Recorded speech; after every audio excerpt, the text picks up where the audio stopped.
மேகத்தோட குடும்பம் ஒண்ணு தங்களோட வயிறு நிறைய நடுக்கடல்ல இருந்து தண்ணீர் குடிச்சுக்கிட்டு இருந்தாங்க. இன்னைக்கு அவங்க சுந்தரவன காட்டுக்கு போய் மழை பெய்ய வேண்டிய நாள். அதனால தங்களால எவ்வளவு முடியுமோ அவ்வளவு தண்ணீரை குடிச்சுக்கிட்டு இருந்தாங்க. என்னங்க, இன்னைக்கு நம்ம சுந்தரவன காட்டுக்கு போகும்போது நம்ம பையன் காட்டனையும் கூட அழைச்சுக்கிட்டு போவோம்.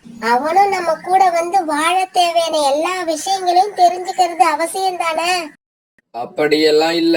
காட்டன் இப்ப ரொம்ப சின்னவன். அவன் இன்னும் கொஞ்சம் வளரட்டும். போக போக அவனே எல்லா விஷயங்களையும் பத்தி தானா தெரிஞ்சுப்பான். ஆனா காட்டனுக்கு தன்னோட அம்மா அப்பா கூட எங்கேயுமே போக இஷ்டம் இல்ல. ஏன்னா அவன் ஒரு சோம்பேறி. அம்மா, என்னை எங்கேயும் அழைச்சுக்கிட்டு போலாம்னு நினைக்காதீங்க. எனக்கு ரொம்ப டயர்டா இருக்கு. என்னால இப்ப எங்கேயும் வர முடியாது. காட்டன் இப்படி சொன்னதுக்கு அப்புறம் அவனோட அம்மா மேகமும் அப்பா மேகமும் சுந்தரவன காட்டை நோக்கி நகர ஆரம்பிச்சாங்க. அம்மாவும் அப்பாவும் இப்படி போனதுக்கு அப்புறம் காட்டன் வழக்கம் போல அந்த கடற்கரையை வெட்டித்தனமா சுத்தி சுத்தி வந்துகிட்டு இருந்தான். இப்படி சுத்தி வந்துகிட்டு இருந்த காட்டன் தன்னோட கவனக்குறைவால கடற்கரையை விட்டு கொஞ்சம் தூரமா இருந்த காட்டுக்கு வந்துட்டான். அந்த காட்டுல இருந்த ஒரு மரத்துல ரொம்பவும் சோம்பேறியான காலுக்காக உட்கார்ந்து இருந்தது. சோட்டு சோட்டு, நீ மட்டும் எங்க போய்கிட்டு இருக்க? எங்கேயாவது மழை பெய்ய போறியா? மழை பெய்யற வேலையெல்லாம் ரொம்பவும் கஷ்டமான வேலை. நான் அதையெல்லாம் செய்ய மாட்டேன். எனக்கு தாகமா இருக்கிறப்ப தண்ணி குடிப்பேன். அப்புறம் இந்த கடற்கரை பூரா சுத்தி சுத்தி வருவேன். உடம்பு வலிக்கிறாப்புல இருந்தா அப்படியே தூங்க ஆரம்பிச்சிருவேன். ஓஹோ, நீயும் என்ன மாதிரி தானா? நானும் அப்படிதான். கிடைச்ச உணவை சாப்பிடுவேன், நதியில தண்ணீர் குடிப்பேன், அப்புறம் வீட்டுல போய் படுத்து தூங்க ஆரம்பிச்சிருவேன். நம்ம ரெண்டு பேருக்குள்ள இவ்வளவு பொருத்தம் இருக்கிறப்ப நாம ரெண்டு பேரும் நண்பர்களா இருக்கிறது தான் நல்லது.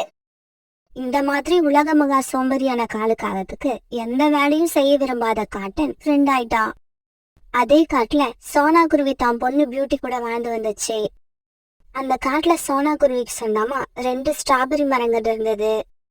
அம்மா, நம்ம மரத்துல ஸ்ட்ராபெரி பழங்கள் இந்த வருஷம் நிறைய காய்ச்சிருக்கு. இதையெல்லாம் இப்பவே பறிக்கணும் போல இருக்கு. பியூட்டி கொஞ்சம் பொறுமையா இரு, இன்னும் 2-3 நாள் போகட்டும். இதையெல்லாம் பறிச்சு நம்ம மார்க்கெட்ல கொண்டு போய் வித்துட்டு வரலாம். ஒரு நாள் சோனா குருவி அது கொண்டு பியூட்டி தங்களோட வீட்டுல உட்காந்து பேசிக்கிட்டு இருந்தாங்க. அந்த சமயத்துல கோரிக்காவை ஒரு கூடைய எடுத்துக்கிட்டு சோனா குருவியோட ஸ்ட்ராபெரி மரத்து மேல வந்து உட்கார்ந்தது. நல்ல வேலை, நாம நினைச்ச மாதிரியே சோனா குருவி இங்க இல்ல. சோனா குருவி வர்றதுக்குள்ள இந்த ஸ்ட்ராபெரி பழங்களை பறிச்சு எடுத்துக்கிட்டு வீட்டுக்கு போகணும்.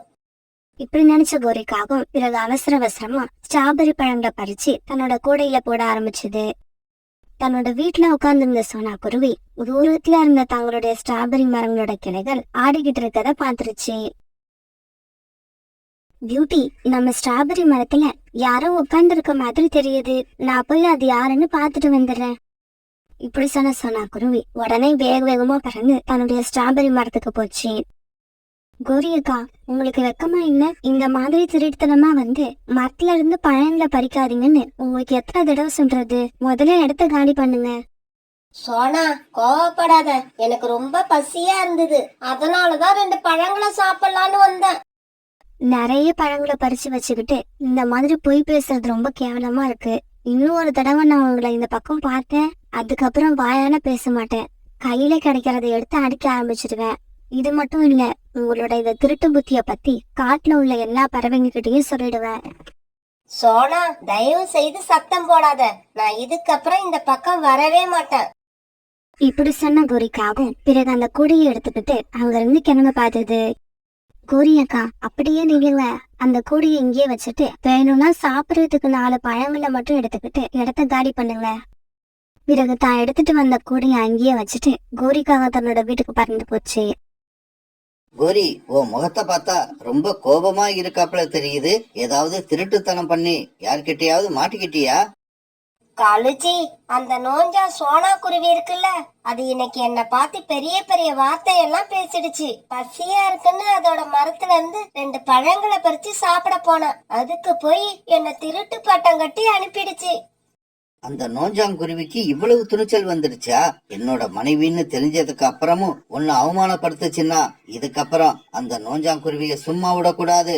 தன்னோட மரத்துல இருந்து ஸ்ட்ராபெரி பழங்களை பறிச்சு அந்த குருவி எப்படி வியாபாரம் பண்ண போதுன்னு நானும் பாக்குறேன்.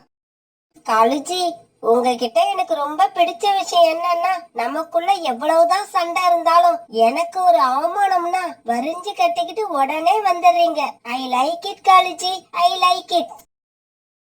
மறுநாள் காலையில காலுக்காக தன்ன மாதிரி சோம்பேறியான காட்டான் மேகத்தை பார்க்க பறந்து போச்சு. காட்டன் காட்டன், எனக்கு இன்னைக்கு உன்னால ஒரு வேலையாகணும். சொல்லுங்க நண்பரே, நான் உங்களுக்கு என்ன உதவி செய்யணும்? என்ன மாதிரியே ஒரு சோம்பேறிக்கு நான் உதவி செய்யலன்னா வேற யாரு தான் செய்வா? எங்க வீட்டுக்கும் பக்கத்துல ஒரு குருவி இருக்கு. அது பேர் சோனா. அது எங்களுக்கு ரொம்பவும் தொல்லை கொடுத்துக்கிட்டு இருக்கு. அதனால அதுக்கு சொந்தமான ஸ்ட்ராபெரி மரத்து மேல நீ இப்ப வந்து மழை பெய்யணும். நீ எப்படி மழை பெஞ்சின்னா அந்த மரத்துல உள்ள ஸ்ட்ராபெரி பழங்கள் எல்லாம் கீழே கொட்டிடும். எங்களுக்கு தொல்லை கொடுக்கிற அந்த குருவிக்கு நீ தான் இப்படி தண்டனை கொடுக்கணும்.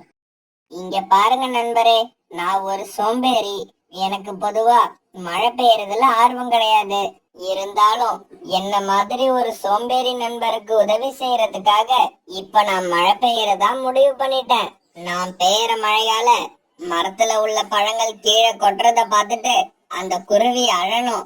அத பார்த்துட்டு என்னோட நண்பர் சந்தோஷப்படணும். இப்படி சொன்ன அந்த காட்டன் மேகம் பிறகு கடலுக்கு போய் நிறைய தண்ணீர் குடிச்சான். என்னடா இது, இன்னைக்கு இவ்வளவு தண்ணி குடிக்கிற? எனக்கு இது ரொம்ப ஆச்சரியமா இருக்கு. அம்மா, நான் வர்ற வழியில ஒரு மைதானம் வறண்டு போயிருக்கிறத பார்த்தேன்.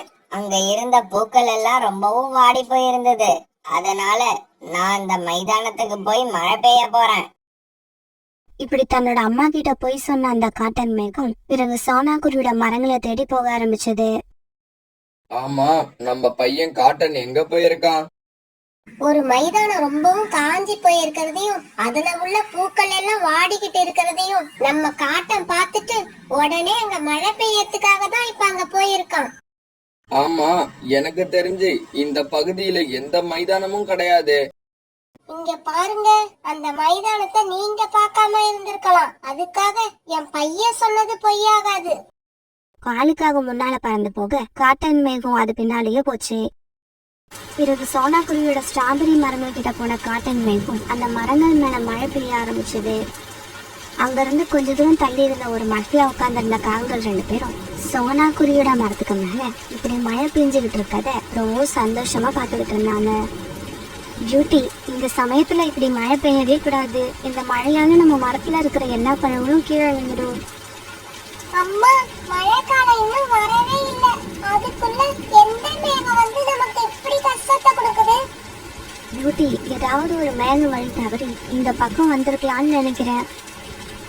காட்டன் மேகம் இப்படி மழை பெஞ்சதால சோனா குருவியோட மரத்துல இருந்த நிறைய ஸ்ட்ராபெரி பழங்கள் கீழே கொட்டிடுச்சு. இப்படி மழை பெஞ்சதால காட்டன் மேகம் ரொம்பவும் களைச்சு போயிடுச்சு. இதனால அது கடற்கரை பக்கத்தை நோக்கி நகர்ந்து போக ஆரம்பிச்சது. காட்டன், நீ மழை பெஞ்சதால அந்த காஞ்சி போன மைதானத்துல இருந்த பூக்கள் எல்லாம் ரொம்பவும் சந்தோஷப்பட்டு இருக்கும், அப்படிதானே? ஆமாமா, நான் மழை பெஞ்சதுக்கு அப்புறம் எல்லா பூக்களும் ரொம்ப சந்தோஷமா இருந்தாங்க. காளிஜி, சோனா குருவியோட மரத்துல இருந்து பாதி பழங்கள் தான் கீழே கொட்டி இருக்கு. நாளைக்கு ஒரு தடவை அந்த மேகத்தை வர வச்சு மழை பெய்ய சொல்லுங்க. அப்பதான் அந்த மரங்கள்ல இருக்கிற மீதி பழங்களும் கீழே விழுந்து சோனா குருவிக்கு பயன்படாம போகும். பிறகு சோனா குருவி தன்னுடைய மரத்துக்கிட்ட போய் கீழே விழுந்து கிடந்த பழங்களை எல்லாம் ஒரு கூடையில எடுக்க ஆரம்பிச்சது. பியூட்டி, நீ இந்த கூடையை தூக்கிட்டு நம்ம வீட்டுக்கு போ. நான் கடற்கரைக்கு போய் எனக்கு தெரிஞ்ச மேகங்கள் கிட்ட கொஞ்சம் பேசிட்டு வந்துடுறேன். இப்படி சொன்ன சோனா குருவி பிறகு கடற்கரை பக்கம் பறந்து போச்சு. இப்படி போன சோனா குருவி அங்க நின்றுகிட்டு இருந்த காட்டன் மேகத்தை பார்த்துருச்சு. நீயா நேத்து மழை பெஞ்சி எங்க மரத்துல உள்ள பழங்களை எல்லாம் கீழே தள்ளி விட்டது நீ தானே? குருவி, எங்களோட பையன் காட்டனை உனக்கு எப்படி தெரியும்? எங்க பையன் இதுவரைக்கும் எந்த காட்டுக்கும் போய் மழை பெஞ்சதே கிடையாது. இல்ல, இந்த மேகம் தான் நேத்து என்னோட ஸ்ட்ராபெரி மரங்கள் மேல மழை பெஞ்சி அந்த மரத்துல இருந்த எல்லா பழங்களையும் கீழே தள்ளி விட்டுடுச்சு. அதனால எனக்கு நிறைய கஷ்டமாயிடுச்சு. நான் கூட ஏதோ ஒரு மேகம் வழி தவறி வந்து மழை பெஞ்சிருச்சுன்னு நினைச்சேன். டேய் காட்டன், மரங்கள் மேல மழை பெஞ்சு அதுல பழுத்திருந்த ஸ்ட்ராபெரி பழங்களை எதுக்காக கீழே விழ வச்ச? இப்படி செய்ய சொல்லி உனக்கு யார் சொன்னது? இதுக்கு காட்டன் எந்த பதிலும் சொல்லாம மௌனமா இருந்தான். உடனே சோனா குருவி கண்ணீர் விட்டு அழ ஆரம்பிச்சது. இங்க பாருங்க, உங்களோட பையனால இன்னைக்கு எனக்கு ரொம்பவும் கஷ்டம் வந்து சேர்ந்துருச்சு. அடுத்தவங்களை கஷ்டப்படுத்துறது தப்புன்னு அவனுக்கு புரிய வைங்க. இதுக்கப்புறம் கொஞ்ச நாள் என்னோட மரங்கள் மேல வந்து மழை பெய்யக்கூடாதுன்னு அவங்க கிட்ட சொல்லி வைங்க. இப்படி சொன்ன சோனாக்குருவி பிறகு மறந்து பறந்து போயிடுச்சு. அம்மா, ஒரு காகம் வந்து இந்த குருவிக்கு தொல்லை கொடுக்க சொல்லி கேட்டுச்சு. அதனாலதான் நான் இந்த குருவியோட மரங்கள் மேல போய் மழை பெஞ்சிட்டு வந்தேன். சரி, இன்னையில இருந்து நீ எங்க கூட வா. நாம பெய்யுற மழையால யாருக்கும் கஷ்டம் இருக்க கூடாது. நம்மள பார்த்து மத்தவங்க சந்தோஷப்படணும். நாம அப்படிதான் நடந்துக்கணும். பிறகு அந்த அம்மாவும் அப்பாவும் தன்னோட பையன் காட்டனை கூப்பிட்டுக்கிட்டு ஒரு வறண்டு போன காட்டை நோக்கி போனாங்க. அந்த காடு ரொம்பவும் காஞ்சு போய் இருந்தது. அங்க வாழ்ந்த பறவைகள் எல்லாம் ரொம்பவும் தாகத்துல இருந்தாங்க. அந்த இடத்துக்கு போன உடனே இந்த மேகம் குடும்பத்தை சேர்ந்த 3 பேரும் அந்த காட்டுல மழை பெய்ய ஆரம்பிச்சாங்க. பிறகு கொஞ்ச நேரத்துல அந்த காட்டுல இருந்த எல்லா நதிகளும் தண்ணீரால நிரம்பி விழுந்தது. அந்த காட்டுல இருந்த எல்லா பறவைகளும் ரொம்பவும் சந்தோஷமா இருந்தாங்க. நதியோரத்துல இருந்த பூக்கள் எல்லாம் மேகங்களை பார்த்து தங்களோட சந்தோஷத்தை தெரிவிச்சுக்கிட்டாங்க. அம்மா, அப்பா, நீங்க சொன்னது உண்மைதான். நாம செய்யற காரியத்தால மத்தவங்களுக்கு சந்தோஷம் கிடைக்கணுமே தவிர துன்பத்தை உண்டாக்க கூடாது. அந்த குருவிக்கு நான் கஷ்டத்தை உண்டாக்குன மாதிரி இதுக்கப்புறம் யாருக்கும் கஷ்டத்தை உண்டாக்க மாட்டேன். பிறகு கொஞ்ச நேரம் கழிச்சு காளிக்காகம் காட்டனை பாக்குறதுக்காக கடற்கரைக்கு வந்துச்சு. காட்டன், சீக்கிரமா கிளம்பி வா. நேத்து மாதிரியே இன்னைக்கும் அந்த நோஞ்சாங்குருவிக்கு நாம பாடம் கத்து கொடுக்கணும். காகமே, உனக்கும் எனக்கும் இடையில இருந்த நட்பு முடிஞ்சு போய் ரொம்ப நேரம் ஆகுது. இங்க பாரு, மத்தவங்களுக்கு நீ நல்ல விஷயத்த கத்து கொடுக்காட்டியும் கெட்ட விஷயங்களை கத்து கொடுக்காம இரு. எனக்கு உன்ன மாதிரி ஒரு காகத்தோட நட்பு தேவையே இல்ல. அப்புறம் இன்னொரு விஷயம், நீ மறுபடியும் அந்த குருவிக்கு தொல்லை கொடுக்க ஏதாவது முயற்சி செஞ்சினா என்னோட அப்பா அம்மா கிட்ட சொல்லி உன்னையும் உன்னோட வீட்டையும் மழை பெஞ்சு சுத்தமா அழிச்சிடுவோம். காட்டன் மேகம் இப்படி சொல்ல பயந்து போன காலுக்காகவும் உடனே இந்த இடத்த விட்டு பறந்து போயிடுச்சு. அதுக்கப்புறம் வந்த நாட்கள்ல சோனா குருவியோட ஸ்ட்ராபெரி மரங்கள்ல புதுசு புதுசா நிறைய பழங்கள் காய்ச்சிக்கிட்டே இருந்தது. அதையெல்லாம் பறிச்சுக்கிட்டு போய் மார்க்கெட்ல வித்த சோனா குருவி தன்னோட பொண்ணு பியூட்டி கூட ரொம்ப சந்தோஷமா தன்னோட வாழ்க்கையை நடத்திக்கிட்டு இருந்தது. அம்மா, நான் வெளியில போய் கொஞ்சம் தூரம் பறந்துட்டு வரேன். அம்மா, அம்மா, நானும் அக்கா கூட போறேம்மா. நாங்க 2 பேரும் இந்த காட்டை சுத்தி பார்த்துட்டு வரோம். அம்மா, குக்குவை என் கூட அனுப்பாதீங்க. அவன் என்னோட பேச்சை கேட்கவே மாட்டான். அவன் இஷ்டத்துக்கு ஏதாவது செய்வான். எனக்கு அது ரொம்ப தொல்லையா இருக்கும். பியூட்டி, குக்கு உன்னோட தம்பி தானே, அவனை நீ தான் பார்த்துக்கணும். எங்கேயாவது வெளியில அழைச்சிட்டு போனாதான் அவனால நல்லா பறக்க கத்துக்க முடியும். அம்மா சொல்றதுதான் சரி. என்னை எங்கேயாவது வெளியில அழைச்சிக்கிட்டு போனாதானே நானும் வேகமா பறக்க கத்துக்க முடியும். இங்க பாரு குக்கு, நீயும் ஒழுங்கா நடந்துக்கணும். உக்கா சொன்ன பேச்ச கேட்கணும். அவளை விட்டுட்டு நீ எங்கேயும் தனியா போக கூடாது. இன்னைக்கு மட்டும் நீ அவ பேச்ச கேட்கறன்னு எனக்கு தெரிஞ்சிச்சு. அதுக்கப்புறம் உன்னை நான் எங்கேயுமே வெளியில அனுப்ப மாட்டேன். அம்மா, அம்மா, அப்படி எல்லாம் சொல்லாதீங்க அம்மா. அக்கா சொல்ற பேச்ச கேட்பேன். அக்கா கூட போயிட்டு அக்கா கூடவே திரும்பி வந்துடுவேன். குக்கும் பியூட்டியும் வீட்டை விட்டு வெளியில வந்து அந்த காட்டை சுத்தி பார்க்க ஆரம்பிச்சாங்க. பியூட்டி முன்னால பறந்து போக குக்கு ரொம்ப சந்தோஷமா பியூட்டி பின்னாலேயே பறந்து போனான். இப்படி இவங்க 2 பேரும் பறந்து போகும்போது வழியில இருந்த மரத்துல ஒரு பெரிய பொந்து இருக்கிறத குக்கு கவனிச்சுட்டான். உடனே குக்கு அந்த மரத்துக்கிட்ட போய் உட்கார்ந்தான். பியூட்டியும் பின்னாலேயே அங்க போயிடுச்சு. பியூட்டி, இந்த மரப்பந்துக்குள்ள என்ன இருக்கும்?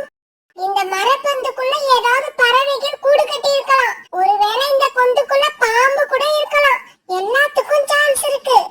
நான் போய் இந்த பொந்துக்குள்ள என்ன இருக்குன்னு பார்க்க போறேன். குக்கு, போகாத. ஒருவேளை பாம்பு இருந்தா உன்னோட உயிருக்கே ஆபத்து வந்துடும். ஆனா பியூட்டி சொன்னதை கேட்காம குக்கு தாவி போய் அந்த பொந்துக்குள்ள எட்டி பார்த்தான். குக்கு இப்படி எட்டி பார்க்கும்போது அந்த பொந்தோட வாய் ரொம்ப சின்னதா இருந்ததால குக்குவோட தலை அதுக்குள்ள மாட்டிக்கிச்சு. அவனால வெளியில வர முடியல. பியூட்டி, பியூட்டி, என்ன காப்பாத்து. என்னால வெளியில வர முடியல. குக்கு இப்படி கத்துறத பார்த்துட்டு பியூட்டி சிரிக்க ஆரம்பிச்சது. குக்கு, நான் அப்பவே சொன்னனா இல்லையா அந்த பொந்துக்குள்ள போய் எட்டி பார்க்காதன்னு? இப்ப பாரு, உன்னோட தலை மாட்டிக்கிச்சு. சரி சரி, நீ இப்படியே இரு. நான் போய் அம்மாவை அழைச்சுக்கிட்டு வரேன். பியூட்டி, பியூட்டி, அம்மாவை தயவு செய்து கூப்பிட போகாத. அம்மாவுக்கு இந்த விஷயம் தெரிஞ்சா திட்டுவாங்க. நீ ஏன் என்னோட வாளை பிடிச்சு வெளியில இரு. நான் வெளியில வந்துருவேன். எனக்கு ரொம்ப பயமா இருக்கு. உள்ள ஒரே இருட்டா இருக்கு. குக்கு இப்படி சொன்னதும் பியூட்டி குக்குவோட வாழை பிடிச்சு வெளியில இழுக்குது. பிறகு கொஞ்சம் கொஞ்சமா குக்குவோட தலை அந்த பொண்ணை விட்டு வெளியே வந்துருச்சு. குக்கு, இனிமேலாவது அக்கா பேச்ச கேளு. உன் இஷ்டத்துக்கு நடந்துக்காத. ஏற்கனவே இந்த பியூட்டி தொல்லை தாங்காது. இப்ப வேற என்னோட தலை இந்த பொந்துக்குள்ள மாட்டிக்கிச்சா, அதனால இனிமே அடிக்கடி பாடம் நடத்த ஆரம்பிப்பா. சரி சரி, வா நம்ம காட்டை சுத்தி பார்க்க கிளம்புவோம். ரொம்ப நேரம் ஆயிடுச்சு. பிறகு பியூட்டியும் குக்குவும் மறுபடியும் அந்த காட்டை சுத்தி பார்க்க பறந்து போனாங்க. இப்படி போன அவங்க ஒரு இடத்துல மலர்கள் நிறைய பூத்திருக்கிறத பார்த்துட்டு அங்க போய் உட்கார்ந்தாங்க. குக்கு, இந்த செடிகளுக்கு இடையில முள்ளு கூட இருக்கும். அதனால தூரமா இருந்துதான் வேடிக்கை பார்க்கணும். பக்கத்துல போக கூடாது. அந்த மலர்களுக்கு இடையில ஒரு கருப்பு பூவும் இருந்தது. அதை பார்த்த குக்கு அந்த பூவை பக்கத்துல போய் பாக்குற ஆசைக்கு அங்க போனான். இப்படி போன சமயத்துல குக்குவோட ரெக்கையில காயம் பட்டு ரத்தம் வர ஆரம்பிச்சது. அக்கா, அக்கா, என்ன முள்ளு குத்திடுச்சு. என்னோட ரெக்கையில இருந்து ரத்தம் வருது. சீக்கிரமா வந்து என்ன காப்பாத்து. குக்கு இப்படி அழுதுகிட்டே சொன்னதை பார்த்த பூட்டி உடனே அந்த செடிகளுக்கு இடையில பூ குக்குவை வெளியில எடுத்துக்கிட்டு வந்தது. குக்கு, என் பேச்ச கேட்காம நீ இப்படி வால்தனம் பண்ணி எனக்கு தொல்லை கொடுத்துக்கிட்டே இருக்க. உன்னை அம்மா கிட்ட கண்டிப்பா மாட்டி விட்டுடுவேன்.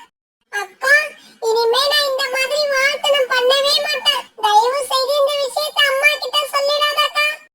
என்னடா குக்கு இது? நாம எது பண்ணனாலும் அது கடைசியா சொதப்பலாவே முடியுது. இந்த பியூட்டி கிட்ட வேற அடிக்கடி அசிங்கப்பட வேண்டியிருக்கு. ஏதாவது ஒரு விஷயத்தையாவது நம்ம சக்சஸ் பண்ணி காட்டி நம்ம யாருன்னு நிரூபிக்கணும். இது குக்குவும் பியூட்டியும் அங்க இருந்து மறுபடியும் பறக்க ஆரம்பிச்சாங்க. இப்படி கொஞ்ச தூரம் பறந்து போனவங்க பிறகு ஒரு மரத்து மேல உட்கார்ந்தாங்க. குக்கு, வா, நாம போய் ஏதாவது உணவு தேடி எடுத்து சாப்பிட்டு அப்புறமா பறக்க ஆரம்பிப்போம். அக்கா, எனக்கு ரொம்ப டயர்டா இருக்கு. அதனால நான் இங்கேயே உட்கார்ந்திருக்கிறேன். நீ போய் ஏதாவது எடுத்துக்கிட்டு வா. குக்கு இப்படி சொன்ன உடனே பியூட்டி உணவு தேட அங்க இருந்து பறந்து போச்சு. மரத்துல உட்கார்ந்து அந்த குக்கு ரொம்ப தூரத்துல இருந்த ஒரு வேப்ப மரத்தை பார்த்தா. பக்கத்து காட்டுல இருக்கிற தன்னோட பாட்டி வீட்டுக்கு பக்கத்துலயும் இதே மாதிரி ஒரு வேப்ப மரத்தை பார்த்தது ஞாபகத்துக்கு வந்துச்சு. இந்த வேப்ப மரம் நம்ம பாட்டி வீட்டுக்கு பக்கத்துல உள்ள வேப்ப மரம் மாதிரியே இருக்கு. அப்படின்னா இன்னும் கொஞ்சம் தூரம் பறந்து போனா நம்ம பாட்டி வீடு வந்துடும். பியூட்டி திரும்பி வர்றதுக்குள்ள நம்ம பாட்டியை போய் பார்த்துட்டு வந்துருவோம். நாம அப்படி போய் பாட்டியை பார்த்துட்டு வந்தா இந்த பியூட்டி முகத்துல கரிய பூசின மாதிரி இருக்கும். இப்படி நினைச்ச கொக்கு பிறகு அந்த வேப்ப மரத்தை நோக்கி பறக்க ஆரம்பிச்சான். ஆரம்பத்துல என்னவோ பக்கத்துல இருக்கிற மாதிரி தெரிஞ்ச அந்த வேப்ப மரம் கொக்கு பறந்து போக போக அதுவும் தூரமா போய்கிட்டே இருந்தது.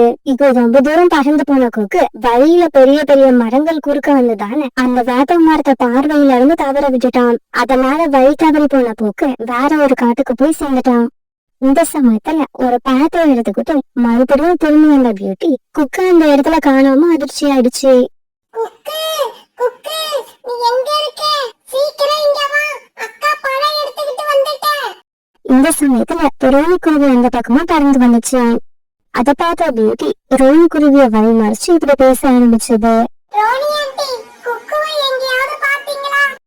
குக்கு பக்கத்து காட்டை நோக்கி போய்கிட்டு இருந்தான். நான் கொஞ்ச நேரத்துக்கு முன்னாடிதான் அவனை பார்த்தேன். ரோனி குருவி சொன்னதை கேட்டு பயந்து போன பியூட்டி பிறகு உடனே தன்னுடைய வீட்டை நோக்கி பறந்து போச்சு. அம்மா, குக்குவை ஒரு மரத்துல உட்கார வச்சுட்டு உணவு தேட போனேன். திரும்பி வந்து பாக்குறப்ப குக்கு அங்க காணோம். அப்புறம் அந்த வழியா வந்த ரோனி ஆண்டி கிட்ட கேட்டதுக்கு குக்கு பக்கத்து காட்டுக்கு போயிட்டான்னு சொல்றாங்க. பியூட்டி, நீ எதுக்காக அவனை தனியா விட்டுட்டு போன? அம்மா, நான் அவனையும் தான் கூப்பிட்டேன். அவன் தான் எனக்கு உடம்பு டயர்டா இருக்கு, நீ மட்டும் போயிட்டு வான்னு சொன்னான். பிறகு சோனா குருவி பியூட்டிய கொட்டுக்கிட்டு குக்குவை தேடிக்கிட்டு பறந்து போச்சு. ஆண்டி, என்னோட பாட்டி வீடு எங்க இருக்குன்னு தெரியுமா? உன்னோட பாட்டி வீடு எங்கன்னு கேட்டா எனக்கு என்ன தெரியும்? உன் பாட்டியோட பேரு என்னன்னு சொல்லு. தெரியல ஆண்டி, என் பாட்டியோட பேரு என்னன்னு எனக்கு தெரியல. உன் பாட்டியோட பேரு உனக்கு தெரியலன்னா என்னால அவங்க வீடு எங்க இருக்குன்னு சொல்ல முடியாது. இப்படி சொல்லிட்டா கிளி அங்க அவங்க பறந்து போயிடுச்சு. இந்த சமயத்துல குக்கு தனியா உட்கார்ந்து அழுதுகிட்டு இருக்கிறத பார்த்துட்டு ஒரு வயதான காகம் அந்த இடத்துக்கு வந்துச்சு. அந்த காகத்தோட பேரு சின்ன பிள்ளை. குட்டி குருவி, நீ எதுக்காக இங்க உட்கார்ந்து அழுதுகிட்டு இருக்க? அங்கிள், நான் என்னோட பாட்டி வீட்டுக்கு போறதுக்காக இங்க வந்தேன். ஆனா உங்க வீடு எங்க இருக்குன்னு தெரியல. குக்கு இப்படி சொன்ன உடனே சின்ன பிள்ளை சுத்தியும் ஊட்டியும் பார்த்தது. ஆமா, நீ மட்டும் தனியாதான் வந்திருக்கியா, இல்ல உன் கூட இன்னும் யாராவது வந்திருக்காங்களா? இல்ல அங்கிள், நான் மட்டும் தனியா தான் வந்திருக்கேன். அப்பாடா, இன்னைக்கு வேலை இவ்வளவு சீக்கிரமா முடியும்னு நான் நினைக்கவே இல்ல. அப்படியா தம்பி? சரிவா, நான் உன்னை உங்க பாட்டி வீட்டுக்கு அழைச்சிக்கிட்டு போறேன். அங்கிள், நீங்க வர்றதுக்கு முன்னாடி ஒரு கிளி ஆண்டி வந்தாங்க. அவங்க கிட்ட எங்க பாட்டி வீடு எங்க இருக்குன்னு கேட்டேன். அதுக்கு அவங்க உங்க பாட்டி பேரு என்னன்னு சொல்லு, அப்பதான் என்னால அவங்க வீடு எங்க இருக்குன்னு சொல்ல முடியும்னு சொன்னாங்க. ஆனா நீங்க ரொம்ப நல்லவங்க, எங்க பாட்டியோட பேரு என்னன்னு கேட்கவே இல்ல. உன்னை உங்க பாட்டி வீட்டுக்கு அழைச்சிக்கிட்டு போறதா இருந்தா தானே உங்க பாட்டி பேரை கேப்ப. நான் உன்னை உங்க பாட்டி வீட்டுக்கு அழைச்சிக்கிட்டு போக போறதே இல்ல. நீ போக போற இடமே வேற. இப்படி தன்னோட மனசுக்குள்ள நினைச்ச சின்ன புள்ள இரவு குக்குவை கூப்பிட்டுக்கிட்டு அங்கிருந்து பறந்து போச்சு. பிறகு கொஞ்ச தூரம் போன உடனே குக்குவை அது வச்சுள்ள ஒரு பெரிய துணியில போட்டு மூட்டையா கட்டிடுச்சு. அங்கிள், என்ன வெளியில விடுங்க, என்ன வெளியில விடுங்க, நான் என்னோட அம்மா கிட்ட போகணும். ஏய் குருவி, சத்தம் போடாம இரு. ஏதாவது சத்தம் போட்ட உன் கழுத்தை நெரிச்சு கொன்னுடுவேன். சின்ன பிள்ளை இப்படி கோவமா சொன்னதும் குக்கு பயந்துகிட்டு சத்தம் போடாம மௌனமா இருந்தான். பிறகு சின்ன பிள்ளை அந்த மூட்டையை தூக்கிட்டு அங்கிருந்து பறந்து போச்சு. இந்த சமயத்துல எதிர்ல பூட்டியும் சோனா குருவியும் பறந்து வந்தாங்க. இப்படி வந்து அவங்க சின்ன பிள்ளை ஒரு மூட்டையை தூக்கிட்டு போறத பார்த்துட்டு அதை வழிமறிச்சு நிப்பாட்டினாங்க. ஐயா, நான் சுந்தரவன காட்டுல இருந்து வரேன். என்னோட பையன் குக்கு வழி தெரியாம இந்த காட்டுக்கு வந்துட்டான். அவனை எங்காவது பாத்தீங்களா? இல்லம்மா, நான் யாரையும் பார்க்கல. எனக்கு நிறைய வேலை இருக்கு, நான் கிளம்புறேன். இந்த சமயத்துல தன்னோட அம்மா குரல் அடையாளம் கண்டுபிடிச்ச குக்கு மறுபடியும் கத்த ஆரம்பிச்சான். அம்மா, அம்மா, நான் இங்கதான் இருக்கேன், இந்த மூட்டைக்குள்ளதான் இருக்கேன், என்ன காப்பாத்துங்க. இந்த காகம் சாதாரண காகம் இல்ல, இது ஒரு ஏமாத்து காகம். குக்கு இப்படி கத்துனது கேட்ட சின்ன பிள்ளை பயந்து போய் அங்க இருந்து பறந்து போக ஆரம்பிச்சது. சின்ன பிள்ளை இப்படி பறந்து போன உடனே சோனா குருவி அந்த மூட்டையை அழுத்து அதுக்குள்ள இருந்த குக்குய வெளியில கொண்டு வந்துடுச்சு. மூட்டையில இருந்து வெளியில வந்த குக்கு அழுதுகிட்டே இருந்தான். குக்கு, நாங்க மட்டும் சரியான சமயத்துல வரலன்னா இந்நேரம் இந்த திருட்டுக்காக உன்னை தூக்கிக்கிட்டு போய் பணக்கார வீட்டுல வித்திருக்கோம். குக்கு, ஏன்டா இப்படி பண்ண? எதுக்காக நீ வீட்டையை விட்டு தனியா பறந்து வந்த? உடனே குக்கு நடந்தது எல்லாத்தையும் தன்னோட அம்மா கிட்ட அழுதுகிட்டே சொன்னான். அந்த வேப்ப மரத்தை பார்க்கும்போது எனக்கு பாட்டி வீட்டுக்கும் பக்கத்துல இருந்த வேப்ப மரம் மாதிரியே தெரிஞ்சுச்சு. அதனாலதான் அங்க பறந்து போனேன். டேய் குக்கு, நம்ம பாட்டியோட வீடு கடற்கரைக்கும் பக்கத்துல உள்ள காட்டுல இருக்கு, இந்த காட்டுல இல்ல. அதுவும் இல்லாம வேப்ப மரம் எல்லா காட்டுலயும் ஒரே மாதிரி தான் இருக்கும். அதையெல்லாம் பார்த்துட்டு ஏமாந்து போக கூடாது. பிறகு குக்குவை கூப்பிட்டுக்கிட்டு சோனா குருவியும் பூட்டியும் தங்களோட வீட்டுக்கு பறந்து போனாங்க. வீட்டுக்கு போனதுக்கு அப்புறம் குக்கு தன்னோட அக்கா பூட்டி கிட்ட மன்னிப்பு கேட்டுக்கிட்டான். அக்கா, இதுக்கப்புறம் உன் கூட எங்க வெளியில வந்தாலும் சத்தியமா உனக்கு தொல்லை கொடுக்க மாட்டேன். உன் பேச்சை மீறவும் மாட்டேன். நீ சொல்றது எல்லாமே என்னோட நல்லதுக்கு தானே இப்ப எனக்கு நல்லா புரிஞ்சு போச்சு. அதுக்கப்புறம் பியூட்டியும் குக்கும் எங்க போனாலும் ஒன்னாவே போனாங்க. பியூட்டி என்ன சொன்னாலும் இப்ப எல்லாம் குக்கு அதை உடனே செய்வான். சோனா குருவி இதெல்லாம் பார்த்துட்டு ரொம்ப சந்தோஷமா இருந்தது.